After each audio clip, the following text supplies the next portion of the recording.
Movie की शुरुआत होती है एक रिसर्चर से जो कि अपने एक साथी के साथ अमेज़न के जंगलों में आई हुई थी ताकि वो एक खास तरह की स्पाइडर को ढूंढ सके। और असल में वो खास तरह की स्पाइडर इतनी ज्यादा खास थी कि अगर उसका वेनम किसी भी इंसान की बॉडी के अंदर जाता था तो वो किसी भी बीमारी को सही कर सकता था और साथ ही वो वेनम किसी भी इंसान को सुपर पावर भी दे सकता था। यार कोई ऐसी स्पाइडर आकर किसी दिन मुझे काट ले तो मजा ही आ जाएगा। अब वैसे तो मैंने भगवान से पहले से ही स्पाइडरमैन की पावर मांगी हुई थी, पर शायद उन्होंने सुनने में गलती कर दी, क्योंकि मुझे स्पाइडरमैन जैसी पावर तो नहीं मिली, पर हाँ पीटर पार्कर जैसी किस्मत जरूर मिल गई।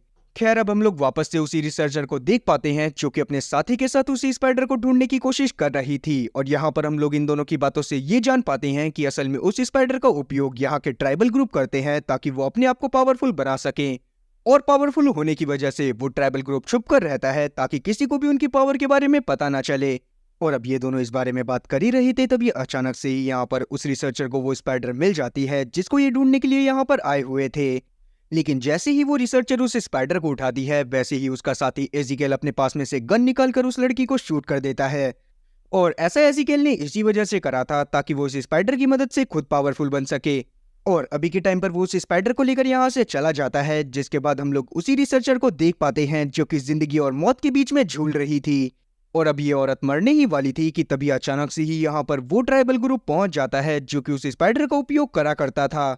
और जब वो लोग इसको देखते हैं और उन्हें पता चलता है कि ये औरत प्रेग्नेंट है तो वो तुरंत ही इसको उठाते हैं और अपने साथ लेकर चले जाते हैं।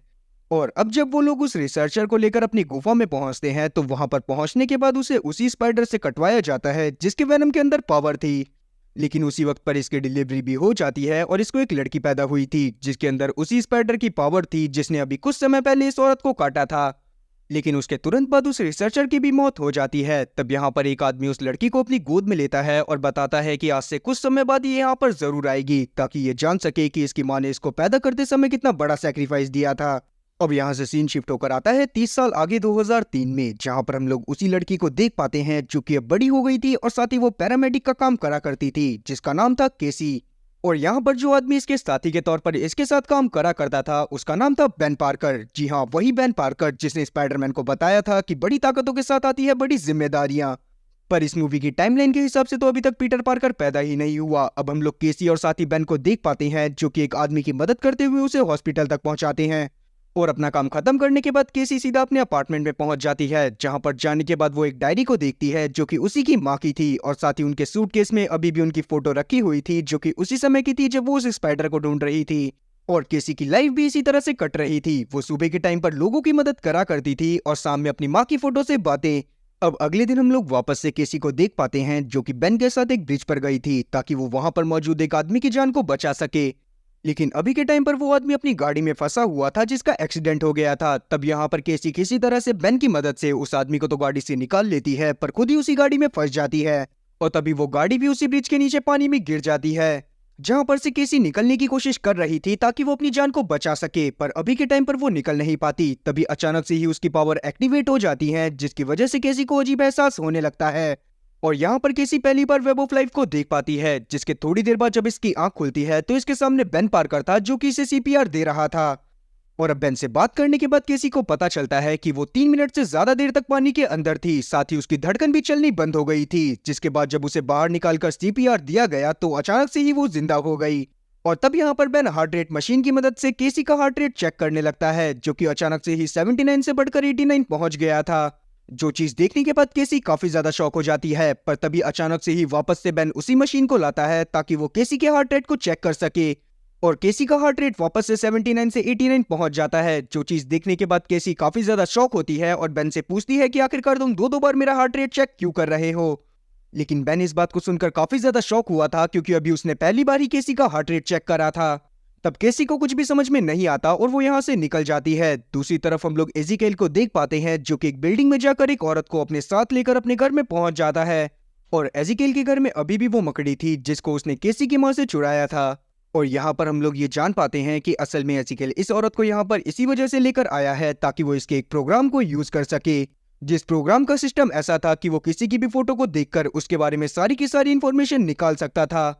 और एजिकेल उस प्रोग्राम की मदद से 3 लड़कियों के बारे में पता करना चाहता था जो कि फ्यूचर में उसकी जान लेने वाली थी। और ये सारी चीजें उसे पता चली थी उसी मकड़ी की पावर की मदद से। और तब यहाँ पर एजिकल अपनी पावर की मदद से उस औरत से उस प्रोग्राम के बारे में जान लेता है। दूसरी तरफ हम लोग केसी को देख पाते हैं जो कि अगले दिन बेन पार्कर के यहाँ पर गई थी ताकि वो मैरी पार्कर से मिल सके। और क्योंकि कुछ ही समय में मैरी पार्कर की डिलीवरी भी होने वाली थी, इसीलिए यहाँ पर और भी काफी सारी औरतें आई हुई थी जहाँ पर ये लोग काफी सारी गेम्स खेलते हैं ताकि वो मैरी पार्कर को अच्छा फील करवा सके। और तब एक गेम के दौरान हम लोग जान पाते हैं कि केसी को उसकी माँ के बारे में कुछ पता ही नहीं है। असल में उसे लगता है कि जब उसकी माँ प्रेग्नेंट थी तो आखिरी टाइम पर वो किसी काम की वजह से अमेज़न के जंगलों में गई और वहीं पर जब डिलीवरी के समय उन्हें प्रॉपर ट्रीटमेंट नहीं मिला तो उनकी मौत हो गई। और इसीलिए केसी अपनी माँ को काफी ज्यादा लापरवाह मानती है। तब यहाँ पर मेरी केसी का उसकी माँ के ऊपर से ध्यान हटाने के लिए यहाँ पर उस बच्चे का नाम सोचने लगती है जो कि उसे होने वाला था। और अब जब केसी उस बच्चे का नाम सोच रही थी तभी अचानक से ही मैरी वापस से बोलती है कि सभी लोग उस बच्चे का नाम सोचे जो कि इन्हें होने वाला है। जिस पर केसी इससे पूछती है कि आखिरकार ये एक ही बात को दो बार रिपीट क्यों कर रही है। जो चीज जानने के बाद मैरी काफी ज्यादा शॉक होती है क्योंकि उसने पहली बार ये सभी लोगों को बोला था कि वो उस बच्चे का नाम सोचे जो मेरी को होने वाला था। और अब बाकी सब भी यहाँ पर केसी को घूर कर देख ही रहे थे। तभी अचानक से ही यहाँ पर बेन पहुंच जाता है जो कि केसी को अपने साथ लेकर चला जाता है। और अब ये लोग उस जगह पर पहुंचते हैं जहां पर बाकी सभी लोगों को इन लोगों की नीड थी। अब ये लोग सभी लोगों को बचा ही रहे थे, तभी अचानक से ही केसी के सामने उसके ही एक साथी की मौत हो जाती है। लेकिन अगले ही पल केसी देखती है कि उसका वही साथी वापस से कार ड्राइव करने के लिए जा रहा है। जो चीज देखने के बाद केसी उसे रोकने की कोशिश भी करती है लेकिन वो आदमी उसकी बात को नहीं सुनता। और अब वही होता है जो कि कुछ समय पहले किसी ने देखा था, मतलब कि उस आदमी का एक्सीडेंट हो जाता है और उसमें उसकी मौत हो जाती है। जो चीज देखने के बाद केसी समझ गई थी कि उसे फ्यूचर दिखने लग गया है, इसीलिए वो तुरंत ही डॉक्टर के पास जाती है और इस बारे में उनसे कंसल्ट करती है।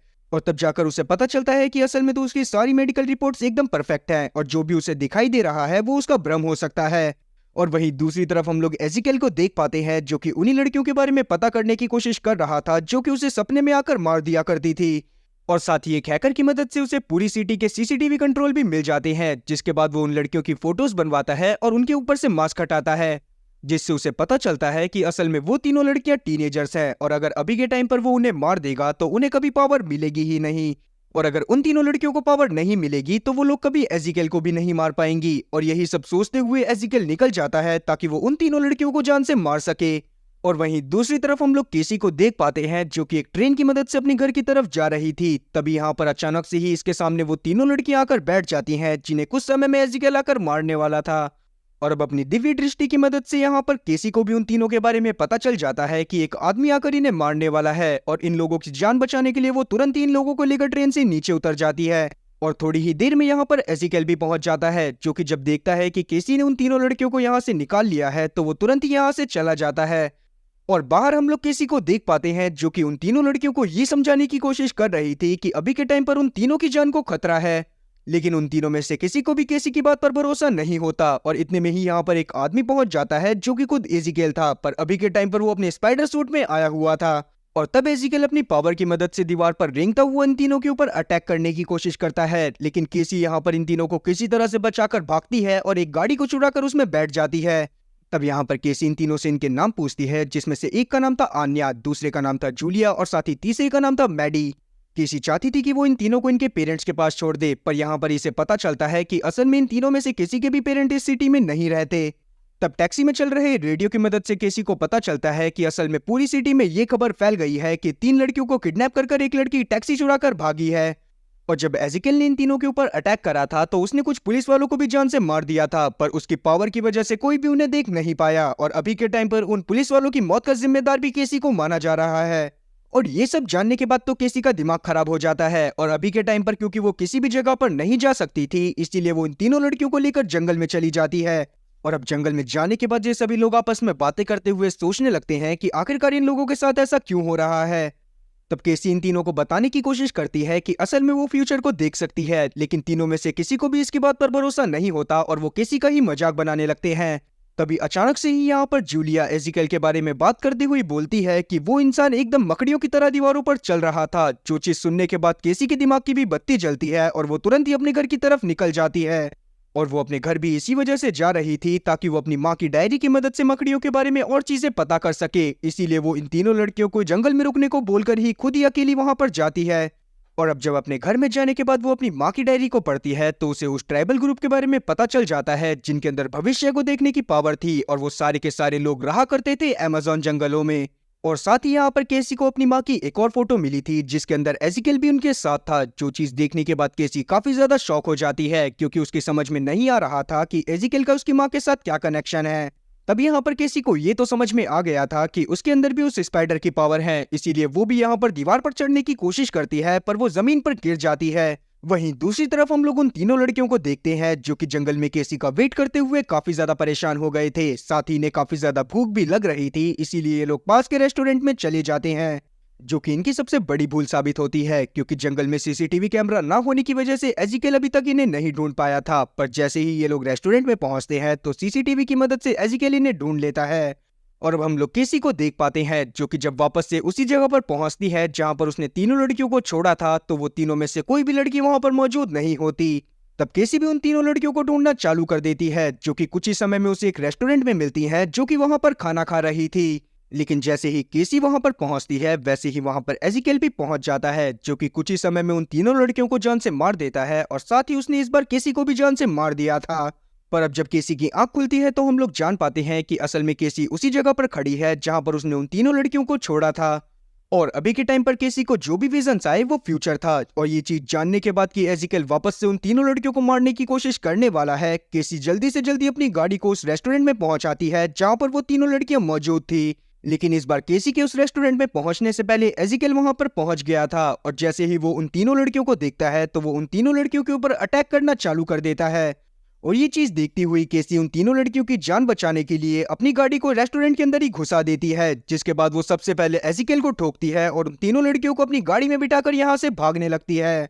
और अभी के टाइम पर केसी 2 बार उन तीनों लड़कियों को एजिकल की पकड़ से बचा चुकी थी, इसीलिए एजिकल को काफी ज्यादा गुस्सा आता है और वो केसी के बारे में ही पता करने को बोलता है। और अब जब एजिकल को पता चलता है कि असल में केसी उसी रिसर्चर की बेटी है जिसको उसने जान से मारा था, तो वो काफी ज्यादा शॉक होता है। और वहीं दूसरी तरफ हम लोग केसी को देख पाते हैं जो कि उन तीनों लड़कियों को लेकर एक होटल में पहुंच गई थी। अब वैसे तो केसी चाहती थी कि वो उन तीनों लड़कियों को वापस से पुलिस के पास छोड़ दे ताकि उसके ऊपर से भी सारे इल्जाम हट जाएं और साथ ही कोई भी इंसान इन तीनों को टच ना कर पाए। तब एनी यहाँ पर इसे बताती है कि एनी की फैमिली इलीगल इमिग्रेंट्स हैं और अभी के टाइम पर उनकी फैमिली को यहाँ से डिपोर्ट करा गया है, और अगर एनी के बारे में पुलिस वालों को कुछ भी पता चलता है तो वो एनी को भी यहाँ से भेज देंगे। और एनी इस चीज को बिल्कुल भी नहीं चाहती, इसीलिए ना चाहते हुए भी यहाँ पर केसी को इसकी बात माननी पड़ती है और वो पुलिस वालों को इनके बारे में नहीं बताती। अब जब ये लोग सो रहे थे तब यहाँ पर केसी को एक सपना आता है जिसमें उसे अचानक से ही एजिकल दिखा था, जो कि इसे बताता है कि ये तीनों की तीनों लड़कियां बड़ी होकर मुझे जान से मार देंगी और इसीलिए वो इन तीनों को जान से मारना चाहता है। पर अभी के टाइम पर केसी उस पर कोई भी रिएक्ट नहीं करती और जब सुबह उसकी आंख खुलती है तो वो तीनों लड़कियां उसके पास ही बैठी हुई थी। तब केसी यहाँ पर इन तीनों लड़कियों को बताती है कि वो कुछ समय के लिए अमेज़न जा रही है ताकि वो उन स्पाइडर के बारे में और चीजें पता कर सके और एजिकल को हराने का तरीका भी ढूंढ सके। और इसीलिए अभी के टाइम पर वो इन तीनों लड़कियों को बेन पार्कर के पास छोड़ देती है, जिसके बाद वो खुद निकल जाती है अमेज़न के जंगलों में, जहां पर जाने के बाद केसी की मुलाकात होती है सैंटियागो से, जो कि असल में वही आदमी था जिसने इसकी माँ की डिलीवरी करी थी और साथ ही केसी के बारे में भी भविष्यवाणी करी थी। और अब जैसे ही सैंटियागो यहाँ पर केसी को देखता है तो वो तुरंत ही केसी को पहचान जाता है और अब वो उसे उसी गुफा में लेकर जाता है जहां पर उसकी माँ की मौत हुई थी। और अब जैसे ही केसी वहां पर पहुंचती है वैसे ही उसे अजीब से विजन्स आने लगते हैं, जिसमें वो पास्ट का सीन भी देख पाती है कि कैसे उसकी माँ की मौत हुई थी। जिसके बाद केसी और ज्यादा टाइम में पीछे चली जाती है जहां पर वो अपनी माँ को एक डॉक्टर के सामने बैठा देख पाती है, जो कि इसे बताती है कि असल में इसकी बेटी एक सिंड्रोम के साथ पैदा होगी और जिस सिंड्रोम के साथ केसी पैदा होने वाली थी उस सिंड्रोम का कोई भी इलाज नहीं था, इसीलिए ये भी नहीं पता था कि केसी कितने टाइम तक जिंदा रहेगी। और तब जाकर केसी की माँ को अचानक से उस मकड़ी के बारे में पता चला था और वो उसी मकड़ी के ऊपर रिसर्च करने लग गई ताकि वो केसी की जान को बचा सके। और इसीलिए वो अपनी प्रेगनेंसी के आखिरी महीने में अमेज़न के जंगलों में आई ताकि वो केसी की जान को बचा सके। और अब जब केसी की आत्मा वापस से प्रेजेंट में आती है तब जाकर उसे समझ में आता है कि असल में उसकी माँ ने उसकी वजह से कितने ज्यादा दुख झेले, इसी वजह से वो अपनी माँ के बारे में जो भी सोचती थी वो सारी चीजें वो भूल जाती है। और अब यहाँ पर केसी सैंटियागो को अपनी फ्यूचर देखने वाली पावर के बारे में भी बता देती है, जिस पर सैंटियागो इसे बताता है कि आज के बाद वो पास्ट को भी देख पाएगी और साथ ही वो यहाँ पर धीरे धीरे कंसंट्रेट करती रही तो वो अपनी और भी पावर को अनलॉक करेगी। और जब वो अपनी पूरी पावर को अनलॉक कर लेगी तो उसके पास ये पावर भी आ जाएगी कि वो फ्यूचर को चेंज कर सके। और ये सारी चीजें जानने के बाद केसी डिसाइड करती है कि वो वापस जाकर एजिकल को रोकेगी और साथ ही अपनी माँ की मौत का बदला भी लेगी। और यही सब सोचती हुई वो वहां से निकल जाती है। दूसरी तरफ हम लोग एजिकेल को देख पाते हैं जिसे एक हफ्ते से अभी भी उन तीनों लड़कियों के बारे में पता नहीं चला था, इसीलिए वो काफी ज्यादा परेशान हो जाता है। और वहीं हम लोग तीनों लड़कियों को देख पाते हैं जो कि मैरी पार्कर के साथ बैठे हुए थे। तभी अचानक से ही मैरी पार्कर को लेबर पेन होना चालू हो जाता है और साथ ही यहाँ पर एम्बुलेंस भी टाइम पर नहीं पहुंची थी, इसीलिए बेन पार्कर डिसाइड करता है कि वो इन तीनों लड़कियों की मदद से मैरी पार्कर को किसी तरह से हॉस्पिटल पहुंचाएगा। लेकिन जैसे ही ये लोग बाहर निकलते हैं वैसे ही एजिकेल को दूसरी तरफ पता चल जाता है कि ये तीनों लड़कियां कहां पर हैं। और अब उन लोगों के यहाँ से निकलने के बाद केसी भी यहाँ पर पहुंच जाती है, जिसे जब घर पर कोई भी नहीं मिलता तो वो पहली बार अपनी मर्जी से अपनी पावर का इस्तेमाल करती है, जिससे उसे पता चलता है कि असल में वो सारे के सारे लोग हॉस्पिटल की तरफ जा रहे हैं। पर रास्ते में एजिकेल उन लोगों के ऊपर अटैक कर देगा ताकि वो उन तीनों लड़कियों को जान से मार सके। तब केसी कुछ सोचने लगती है। तभी यहाँ पर एम्बुलेंस भी पहुंच गई थी जिसको बेन पार्कर ने बुलाया था, पर इतने में ही यहाँ पर केसी उस एम्बुलेंस को चुरा लेती है और वहां से निकल जाती है। वहीं दूसरी तरफ हम लोग एजिकेल को देख पाते हैं जो कि बेन पार्कर की गाड़ी के सामने पहुंच गया था और वो इन लोगों के ऊपर अटैक कर इनको जान से मारने ही वाला था कि सही टाइम पर यहाँ पर केसी पहुंचकर वापस से एजिकेल को गाड़ी से उड़ा देती है। और अब वो एनी, जूलिया और साथ ही मैडी को अपनी गाड़ी में बिठाती हुई बेन पार्कर से मैरी पार्कर को हॉस्पिटल ले जाने को बोलती है। और जैसे ही एजिकेल देखता है कि ये तीनों की तीनों लड़कियां एम्बुलेंस में बैठी है तो वो तुरंत ही एम्बुलेंस के ऊपर कूदकर वहां पर अटैक करने लगता है। लेकिन तब केसी यहाँ पर एनी को आइडिया देती हुई उस मशीन का यूज करने को बोलती है जिसकी मदद से शॉक वेव देकर इंसान को होश में लाया जाता था। और जैसे ही एनी उस मशीन का उपयोग एम्बुलेंस की छत पर करती है तो यहाँ पर एजिकेल को बहुत बड़ा झटका लगता है, जिस वजह से वो काफी दूर जाकर गिरता है और केसी को ये मौका मिल जाता है कि वो इन तीनों लड़कियों को यहाँ से निकाल सके। और तब एक रेडियो की मदद से मेडिकल इमरजेंसी का बहाना देते हुए केसी एक हेलीकॉप्टर को बुलाती है जो कि पास की बिल्डिंग पर ही आने वाला था। लेकिन उस बिल्डिंग में जाने के बाद इन्हें पता चलता है कि असल में वो एक पटाखे की फैक्ट्री है। और तभी यहाँ पर केसी को भी कुछ अजीब विजन्स आने लगते हैं, जिसके बाद वो यहाँ पर तीनों लड़कियों से यहाँ पर मौजूद पटाखों को जलाने को बोलती है। और जैसे ही ये तीनों लड़कियां यहाँ पर ऐसा करती हैं वैसे ही यहाँ पर एजिकेल भी पहुंच जाता है, जिसके बाद जल रहे पटाखों की वजह से एजिकेल को काफी ज्यादा हार्म होता है। पर यहाँ पर वो अभी भी उन तीनों लड़कियों के पीछे पड़ा हुआ था। और अब जैसे ही एजिकेल की समझ में आता है कि वो तीनों लड़कियां केसी की वजह से बची हुई है तो वो सबसे पहले केसी को उनसे अलग करता है। और यहाँ पर आया हेलीकॉप्टर भी एजिकेल ने अब पूरी तरह से बर्बाद कर दिया था। साथ ही वो यहाँ पर इन तीनों लड़कियों को अलग अलग कर देता है और इन तीनों लड़कियों को जान से मारने की कोशिश करने लगता है। केसी भी ये सारी चीजें देख पा रही थी पर उसकी समझ में नहीं आता कि वो इन तीनों लड़कियों को कैसे बचाए। तभी अचानक से ही उसको सैंटियागो की बात याद आती है और वो अपनी पावर के ऊपर पूरा कंसंट्रेशन करती हुई वेब ऑफ लाइफ की मदद से इन तीनों लोगों को बचा लेती है। तभी अचानक से ही केसी को एक विजन आता है कि एक रॉड के नीचे गिरने की वजह से एजिकेल की मौत हो जाएगी। और अब उसी चीज को पूरा करने के लिए केसी प्रोवोक करती हुई एजिकेल को उसी लोकेशन पर लेकर आ जाती है जहां पर उसके ऊपर रॉड गिरने वाली थी। और जैसे ही वो रॉड नीचे गिरती है वैसे ही एजिकेल की भी मौत हो जाती है। लेकिन तभी इस बिल्डिंग का वो हिस्सा भी टूट जाता है जहां पर केसी खड़ी हुई थी और अब केसी जाकर सीधा पास की नदी में गिरती है। और ये कम था कि तभी अचानक से ही फैक्ट्री में से एक पटाखा निकलकर इसकी आंख के पास आकर फूट जाता है। तब एनी, मैडी और जूलिया किसी तरह से केसी को तो बाहर निकाल लेती हैं, पर केसी ने अपनी आंखों की रोशनी पूरी तरह से खो दी थी और साथ ही इतनी ऊंचाई से गिरने की वजह से उसकी कमर के नीचे तक का पूरा हिस्सा लकवा मार गया था, जिससे इन सभी लोगों को काफी ज्यादा दुख होता है। पर केसी इस बात से काफी ज्यादा खुश थी कि अभी के टाइम पर भी उसे फ्यूचर दिखाई दे रहा था और साथ ही उसे ये भी दिखता है कि ये तीनों की तीनों लड़कियां आगे चलकर बेहतरीन सुपर हीरो बनेंगी। और अब हम लोग हॉस्पिटल में बेन पार्कर को देखते हैं जहां पर मैरी पार्कर को पीटर पार्कर पैदा हुआ था, जिससे सभी लोग काफी ज्यादा खुश थे। और इसके कुछ समय बाद हम लोग केसी को देख पाते हैं जो कि अब सही हो चुकी थी, पर अपनी डिसेबिलिटी की वजह से वो कोई भी काम नहीं कर पा रही थी। इसीलिए वो डिसाइड करती है कि वो इन तीनों लड़कियों को ही गाइड करेगी ताकि वो उन्हें उस सिटी का सबसे बेहतरीन सुपर हीरो बना सके। जिसके साथ ही ये मूवी यहीं पर खत्म होती है। तो उम्मीद है कि एक्सप्लेनेशन अच्छी लगी होगी। अगर एक्सप्लेनेशन अच्छी लगी हो तो चैनल को सब्सक्राइब करना और बेल नोटिफिकेशन को ऑल पर सेलेक्ट करना और वीडियो को भी लाइक करना। मैं ऐसी ही और मजेदार एक्सप्लेनेशन वीडियोस लाता रहूंगा। खैर, तब तक के लिए टाटा और गुड बाय।